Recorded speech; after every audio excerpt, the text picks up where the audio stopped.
How's it going, everyone? The Sham here, and today I'm going to be doing a movie discussion. And the top and what's it called? The movie that I'm going to be obviously discussing is gonna be. Let's see. Let me move my head. It's gonna be. Oh crap! Uh, uh, Almost there. Down. There we go. The Conjuring. The Devil Made Me Do It. And obviously, what's gonna call it? I've seen a lot of scary movies, but like obviously this one that falls into the realm of based on true events. Um, those actually get very intriguing because it's like you're not expecting it to be like an actual like real story that actually happened, and just like, oh, a horror film is just gonna be, well, like something that we wouldn't see, but like it gives us on the edge of our seats to obviously like to act fast. And if we were in the situation, well, there's two choices. We would either not make it because of the entity that we had to face, or two, we make it to live to tell the tale.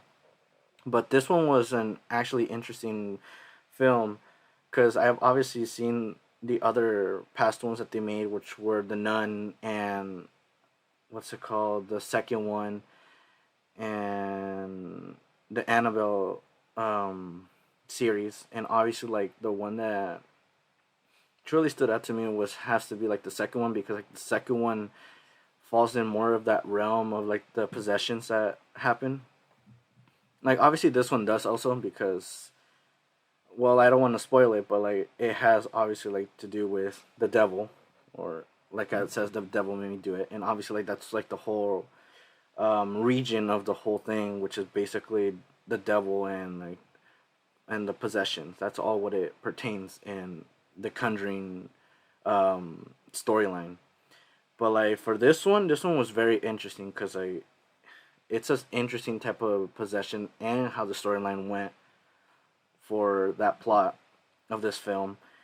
There were some points where obviously like since I enjoy what's it called watching a good horror film, the sometimes like the characters really started to get me on my nerve. Be like, obviously like you're doing a stupid action, why you're still continuing to do it instead of realizing, oh, I'm doing the a horrible action and I have to leave. Like obviously there's a scene where obviously I thought that in my head, like when I first saw it I was like, oh my gosh, what are you doing? And then I kept on going, and then I was like, you know what, this is gonna get me angry throughout the whole film, being that it could have been fixed but it didn't. It's like that kind of perspective. But obviously like I'm not giving a spoiler at all, but like it gives me that same thing because it's the same thing with other horror films. Because like like if you were in that situation, you'd be like, oh, I would definitely do this. Why is that person doing the opposite and ending up getting killed? Why? Because they did the stupid thing and didn't think with their head. They just thought with their own, what they thought was gonna be like a good action. Like let's say you're gonna hide somewhere and you said, oh, I'm gonna hide here, and obviously not say anything.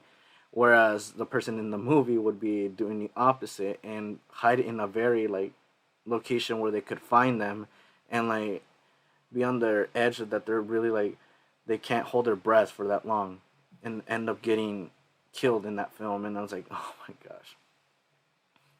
But like, but this is basically my overall score and everything else.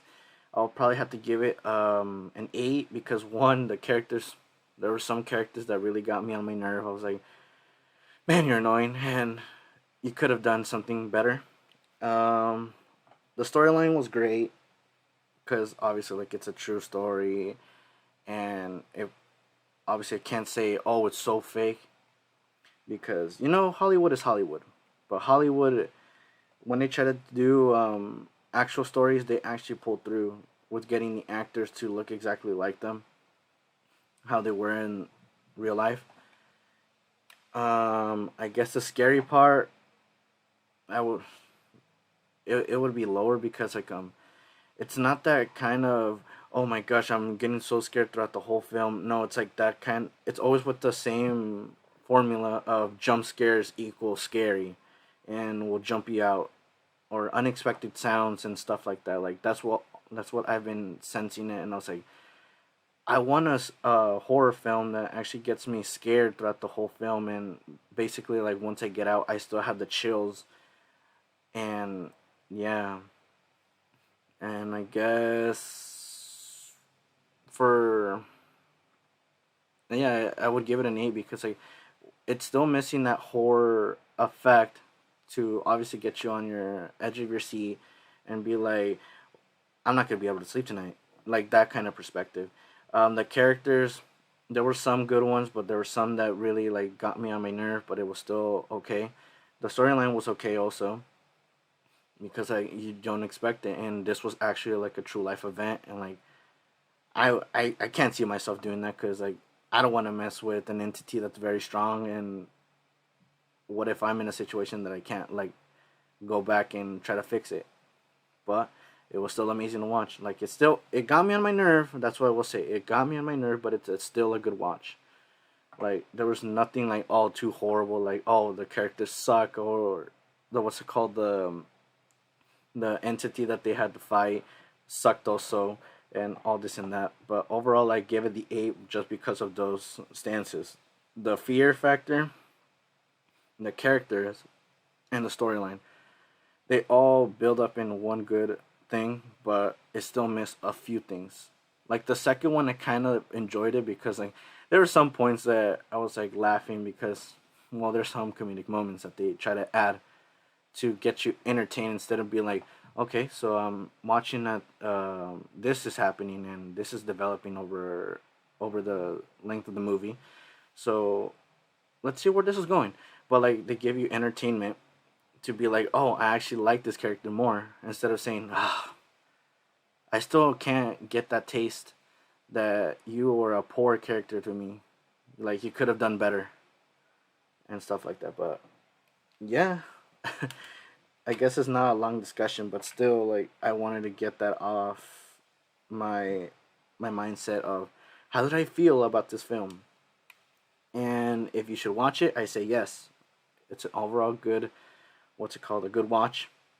And if you haven't seen the past ones, I kind of recommend watching like the Conjuring like films in general, like the 1, 2, and then this one because basically if you want to go with more of the history like how did this thing become this, then I suggest that you go on watching the other ones that they made, which were The Nun and Annabelle. Like it gives you more of a wide perception of oh so this thing is there and oh this thing is there and how did it come to be. But yeah, but that'll be it for this discussion. Leave your thoughts of basically like if you agree with my stance on this film, that you would also like kind of give it an 8 because of the three things, the three major things that this film had. And yeah, like if you watched it, like did you get scared or what's it called? Did you like the characters? Like I just want to know what contradiction to my opinion, and I don't know. That's all what I got. But anyways, I'll see you all in the next one. Stay tuned for more uploads and discussions like this and other ones. Subscribe to the channel, subscribe to the gaming channel, and check it out. And I'll see you all in the next one. Laters.